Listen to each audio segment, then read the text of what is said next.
Hi hello नमस्कार. पूनम जाधव किचनमध्ये तुमचं खूप खूप स्वागत आहे. आज आपण ना खूप छान असे तोंडात टाकल्यास विरघळणार असे आपण रव्याचा लाडू बनवणार आहोत.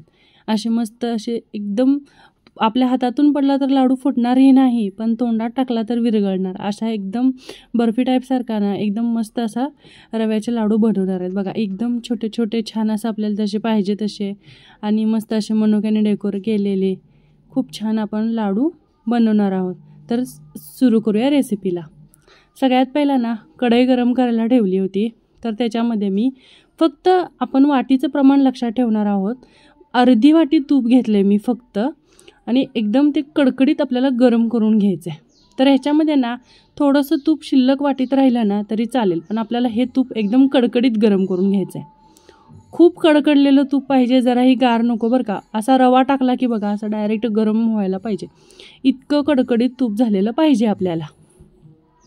तर आता आपण हे गरम पहिला घेऊया. आता मी रव्याचं प्रमाण सांगते. तर रव्याचं प्रमाण आहे 2 वाटी. आता ना आपण ह्याला वाटीचंच प्रमाण लक्षात ठेवायचं, जेणेकरून नाही का आपल्याला व्यवस्थित आपला म्हणजे माप आपलं परफेक्ट असेल ना तर आपला कोणताही पदार्थ बिघडत नाही. त्याच्यामुळं जी वाटी आपण तुपासाठी वापरली तीच वाटी आपण आता रव्यासाठीही वापरणार आणि पुढं जाऊन आपल्याला साखरेसाठी लागणार आहे त्याच्यासाठी आपण तीच वाटी वापरणार आहोत.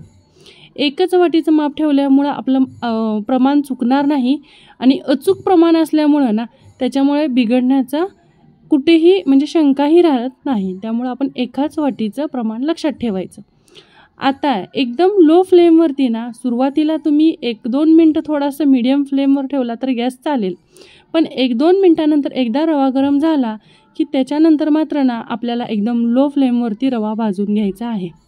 रवा अशा प्रकारे भाजायचा आहे की भाजत शेवटी त्याची ॲटोमॅटिक नाही का आपल्याला अशी एक गोळा कसा आपण अंदाजे धरल्यावर होतो तसा बनलेला दिसला पाहिजे, इतपत आपल्याला रवा भाजायचा आहे. हा एकदम लो फ्लेमवरती ठेवला गॅस आणि कंटिन्यू हलवत राहायचं आपल्याला, की कारण का रव्याचा कलरही चेंज झालेला नाही पाहिजे, नाहीतर लाडू असे काळपट दिसतात. लाडू जर आपल्याला पांढरे शुभ्र असे दिसायला पाहिजे असते आणि करपल्यासारखे दिसायला नको असतील ना तर आपल्याला रवा कंटिन्यू भाजला गेला पाहिजे. आता मी जे राहिलेलं वाटीला थोडंसं तूप ठेवलं होतं किंवा एखाद्या चमच्याच्या अंदाजाने आपण वाटीत ठेवलेलं तूप ना ते पण घालून घेतलं त्याच्यामध्ये आणि ते आता आपण रवा कंटिन्यू परतत राहणार आहोत. एखादा चमचा तूप ना आपण ठेवायचंच वाटीमध्ये, जेणेकरून आपल्याला थोड्या वेळाने टाकण्यासाठी. आता हा रवा भाजलेला आहे. आता पुढं घेऊया पाकाचं प्रमाण. तर पाकाच्या प्रमाणासाठी काय करायचं, तर पाकाच्या प्रमाणासाठी ना आपण इथं 1.5 वाटी साखर घेणार आहोत आणि ह्याच्यामध्ये ना 1.25 वाटी पाणी घालणार आहोत, म्हणजे साखरेच्या अर्ध पाणी घालणार आहे. ह्याच्यासाठी पण आपण त्याच वाटीचा वापर केला आहे. त्या एकाच वाटीने सगळं प्रमाण घेतल्यामुळं आपलं व्यवस्थित पाकही बनेल आणि सगळं मिश्रण व्यवस्थित होऊन जाईल. आता हे आपण हलवत राहणार. रवा आपण इथं ना ऑलमोस्ट 16 ते 17 मिनटं भाजून घेतलेला आहे. त्यामुळे त्याची अशी एक ॲटोमॅटिक भाजली गेल्यामुळे त्याच्यात तूप असं विरघळल्यासारखं दिसत होतं. आपण 16 ते 17 मिनटं रवा भाजलेला आहे. आता ना आपण ही पहिला सगळी साखर विरघळून घेणार आहेत. तर साखर विरघळायला ना ॲटलिस्ट 2 ते 3 मिनटं लागतील आपल्याला. आधी आपण ना असं कंटिन्यू हलवत राहून ना साखर विरघळून घेणार आणि एक उकळी फुटली ना की त्याच्यानंतर आपल्याला तो पाक कमीत कमी एक 4-5 मिनटं हा कंटिन्यू उकळत राहायचा आहे.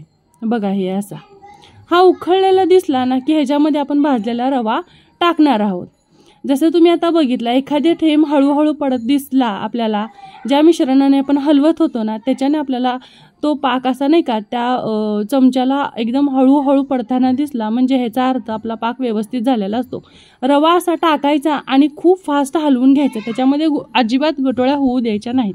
कंटिन्यू असं हलवत राहायचं आणि आता ह्याच्यामध्ये आपण गॅस बंद करायचा. 1 ते 2 मिनटं हलवून झाल्यानंतर गॅस बंद करून घ्यायचा आणि मिश्रण खाली ठेवून घेऊन पण हलवलं तरी चालेल किंवा तिथेच ठेवलं तरी चालेल, पण गॅस बंद करायचा. त्याच्यानंतर ना बघा तुम्ही 15 ते 20 मिनटानंतर हे मिश्रण असं ओलसर वाटेल, पण ह्याच्यापेक्षा जास्त आपल्याला अजून घट्ट झालेलं बघायचं, जेणेकरून हे बघा हे मिश्रण असं व्हायला पाहिजे. आणि ह्याच्या मग थोड्याशा गाठी फोडत आपल्याला ह्याचे लाडू वळवून घ्यायचे आहेत किती इझिली लाडू वळत आहेत बघा. मी एकाच हाताने लाडू बांधलेले आहेत आणि त्याला डेकोर करण्यासाठी म्हणून एक एक मनुकाही एका लाडूला लावलेला आहे. तुम्हाला काजू बदाम लावायचं असले तर तुम्ही काजू बदामही लावू शकता. काही म्हणजे तुम्हाला जसं जे कन्व्हिनियंट वाटतं ते तुम्ही करू शकता. मी ह्याला माझ्या घरी मनुके होते म्हणून मनुके लावले आहेत. खूप इझिली लाडू बनतात. छोटे छोटे एकदम रवा थोडासा असा कोरडा झाल्यामुळं आपण थोडंसं त्याला हे करून घ्यायचं, मिश्रण असं एकदम दोन्ही हाताने बारीक केल्यासारखं करायचं आणि त्याचे लाडू वळवून घ्यायचे आणि हे आपले लाडू तयार आहेत. एकदम साधी सोपी रेसिपी आहे. तुम्हाला आवडली असेल तर नक्की लाईक, सबस्क्राईब आणि शेअर करा. थँक्यू.